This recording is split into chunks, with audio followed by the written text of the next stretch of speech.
इंदौर में लव जिहाद और फंडिंग के केस का मुख्य आरोपी कांग्रेस पार्षद अनवर कादरी उर्फ डकैत अब पुलिस के शिकंजे में आ गया है।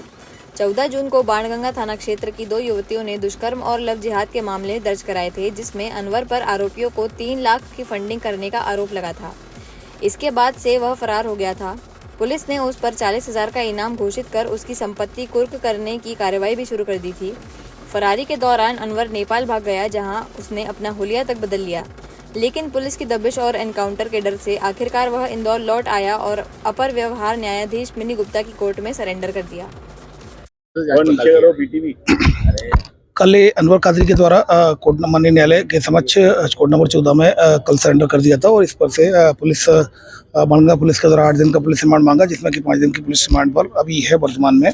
और उससे ही पूछताछ की गई तो उसके द्वारा ये बताया गया कि जैसे ही घटना में उसका नाम आया कि वो भी इन्वॉल्व है, तो वो वहाँ से यहाँ से भोपाल चला गया, बस पर बैठ गया, फिर वहाँ से भोपाल से नागपुर गया, नागपुर से हैदराबाद गया, हैदराबाद से फिर चेन्नई गया और चेन्नई से केरला गया। केरला में वहाँ उसकी पत्नी आ गई थी, पत्नी के साथ फिर वो वहाँ से सिक्किम गया, सिक्किम से फिर दार्जिलिंग गया, दार्जिलिंग से फिर सिलीगुड़ी गया और सिलीगुड़ी से 10 किलोमीटर दूर नेपाल था, तो नेपाल बॉर्डर था, तो 10 किलोमीटर से ये दोनों नेपाल चले गए।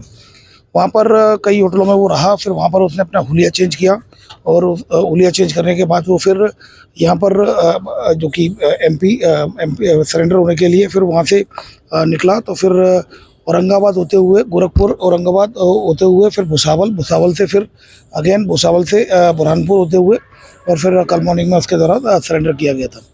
और मैं ये बता दूं आपको कि ये जो जून में जो 2 प्रकरण पंजीबद्ध हुए थे, उसमें ये आपराधिक षड्यंत्र के मामले में आरोपी बना था और इसमें लगातार इसकी तलाश की जा रही थी। इस पर लुकआउट नोटिस भी जारी किया गया था और इसके अलावा 84 VNSS के तहत घोषणा भी कराई गई थी माननीय न्यायालय से और संपत्ति कुर्क होने की स्थिति मतलब 8 तारीख तक का समय दिया गया था। उसके बाद में संपत्ति कुर्क की कार्रवाई कराई जाती है। पूर्व में इसकी बेटी को भी दिल्ली से गिरफ्तार किया गया था। कुल मिलाकर ये जो पुलिस के लगातार दबाव से मैं बताना चाहूँगा कि हमारी टीमें हैदराबाद, चेन्नई वहाँ पर भी गई थी और नेपाल में भी एक टीम वहाँ पर इसकी तलाशी के लिए गई हुई थी। तो लगातार इसके लिए दबिश दी गई और जिससे पुलिस के दबाव प्रेशर में आकर इसके द्वारा सरेंडर कर दिया गया है।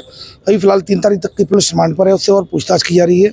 अगर जरूरत होगा तो और पुलिस रिमांड लिया जाए। तो सर बताया जा रहा है कि बेटी जो और अपनी पत्नी के कुछ गहने वहने बेच के इन्हें नेपाल जाने की प्लानिंग करी थी। देखिए अभी इस तरह की कोई बात सामने नहीं आई, लेकिन जो इसकी जो पत्नी थी वहाँ पर पहुँच गई थी केरला में, वहाँ से ये दोनों साथ में बाय ट्रेन यहाँ सिक्किम पहुँचे थे। तो अभी फिलहाल ये सारी चीज़ों की जानकारी जुटाई जा रही है और इसमें जो भी इसमें आरोपी होगा उसको भी इसमें जो भी इसमें जिसने भी इसमें आपराधिक षड्यंत्र में शामिल होगा उसको इसके खिलाफ वैधानिक कार्रवाई की जाएगी।